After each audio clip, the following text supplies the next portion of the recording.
Hi, I'm Pam, and I'm here to talk about vampire video games.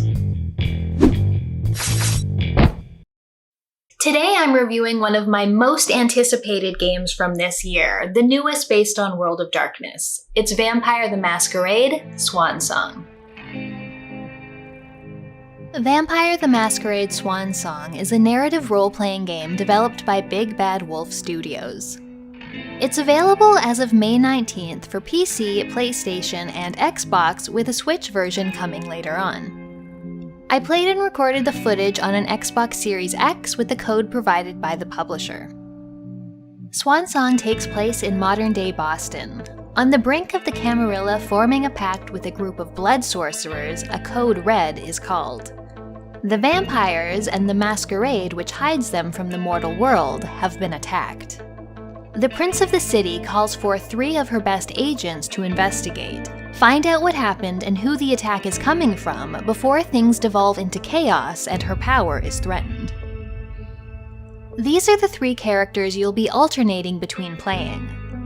There's Mem, the rebellious Toreador who cares more about art and freedom than vampire politics, but somehow keeps getting drawn into them.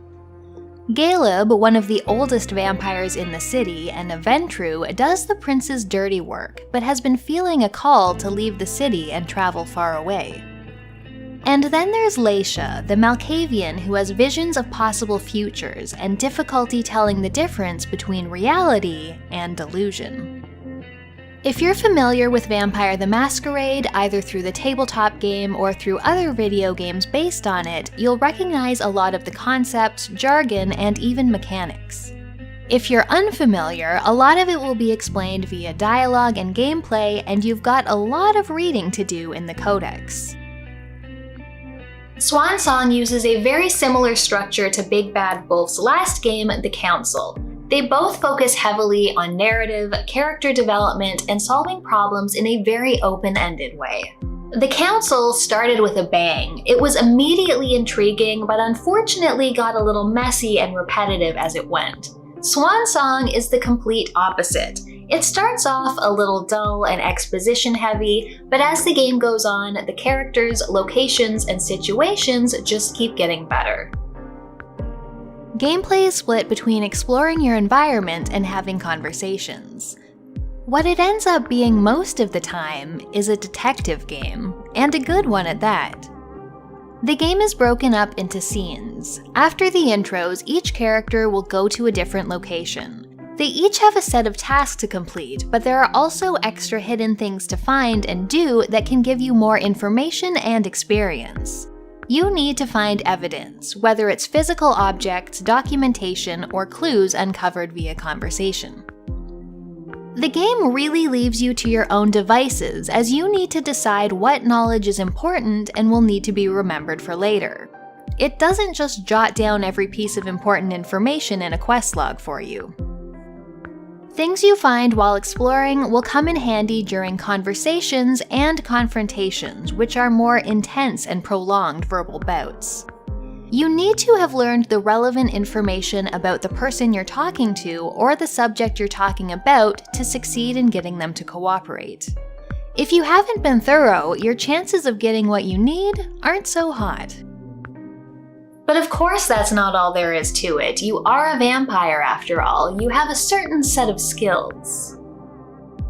Each character has 3 disciplines based on their vampire clan.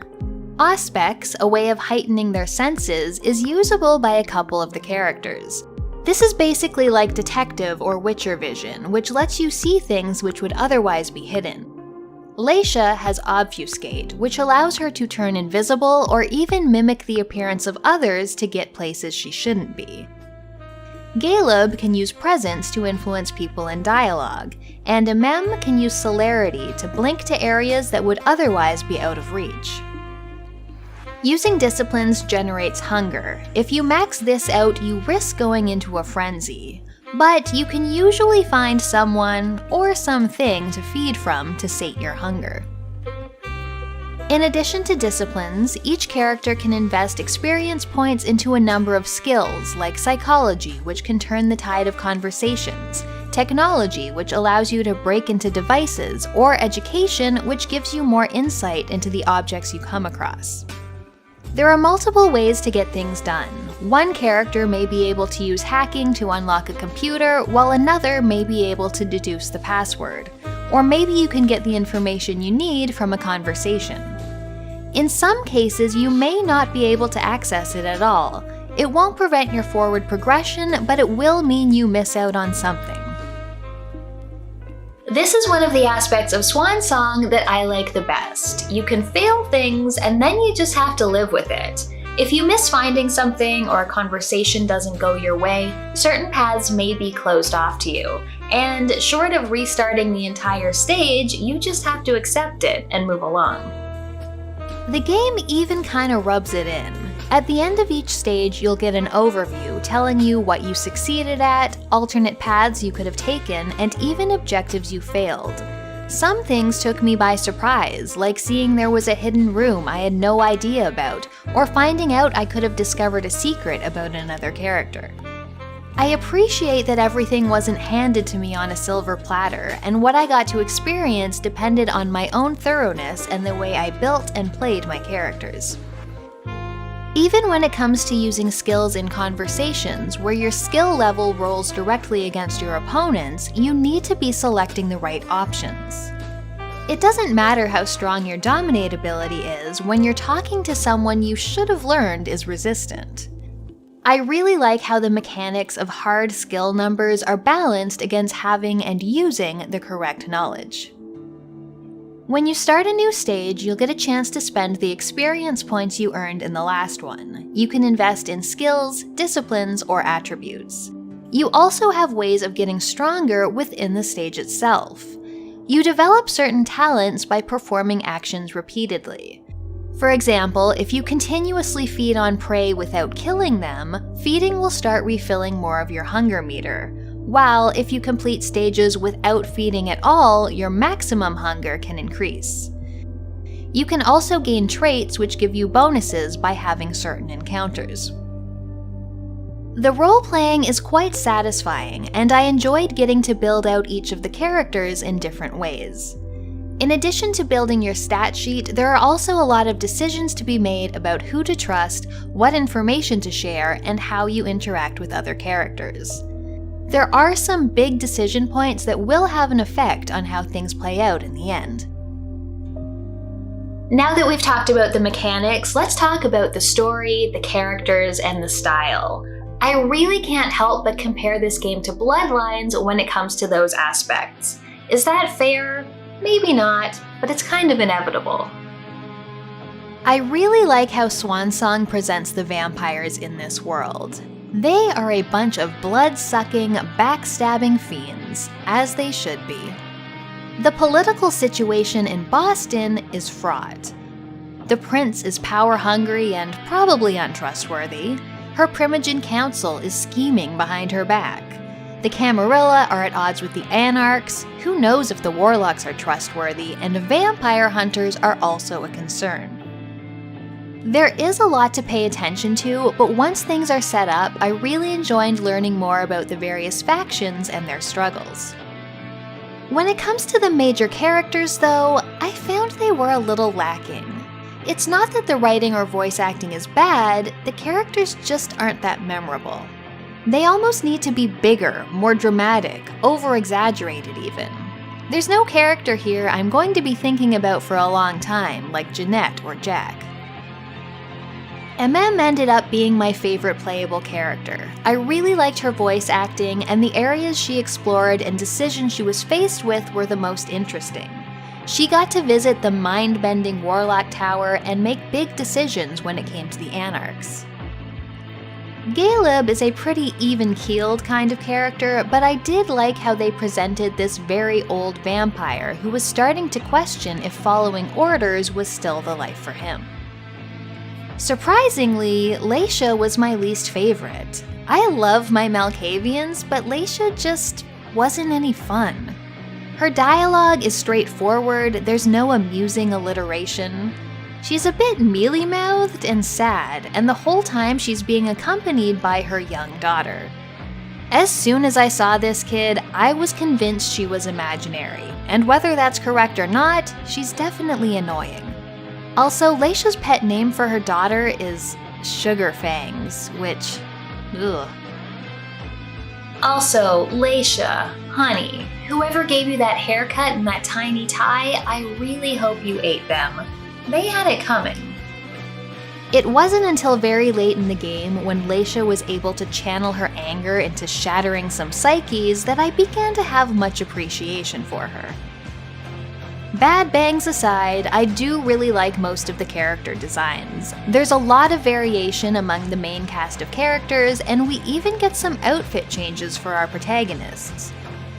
These vampires are pretty stylish, which I liked. There is some jank when it comes to animations and occasional camera weirdness or textures popping in and out, but I'm quite forgiving of this. And it's much more polished than Bloodlines was at launch.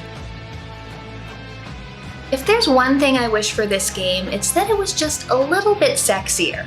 Give me some seduction options, some sultry music, some compromising situations. It's all just a little too clean. Locations, though they vary quite a bit, all seem like they haven't really been lived in. The music, aside from one track I really liked, is on the ambient side and blends into the background without enhancing much. The atmosphere could definitely be stronger. I also have one big complaint about something that happens near the end. After this leisurely paced, exploratory type game, all of a sudden a stealth sequence appears which can have deadly consequences for failure. It's really not fun to have an entirely new mechanic introduced without the chance to get used to what it requires from you. The other two characters also get a challenging segment at the end, and one is even time reliant, but both of them are much more in line with the things you've been doing for the rest of the game. Swansong could use some more accessibility options. There's no key rebinding or increasing the size of subtitles or menu UI, which is quite small.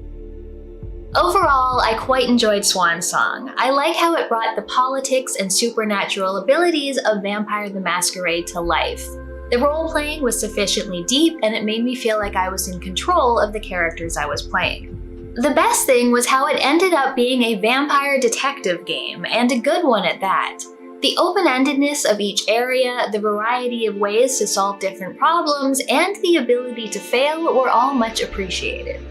While I think the voice acting and writing are generally pretty good, I do wish we had a few characters who were a bit more over the top and memorable. A little bit of snark, sex, or humor would have gone a long way to make this game shine. Still, I recommend this game to fans of Vampire the Masquerade and those who like detective games. I will certainly be replaying it soon to find out how differently things can go and find some of the things I missed. If you want to see more, check out my review of Vampire the Masquerade Bloodlines, or another of my videos. I have a Patreon if you want to support the channel. Thanks for watching, and I'll see you next time.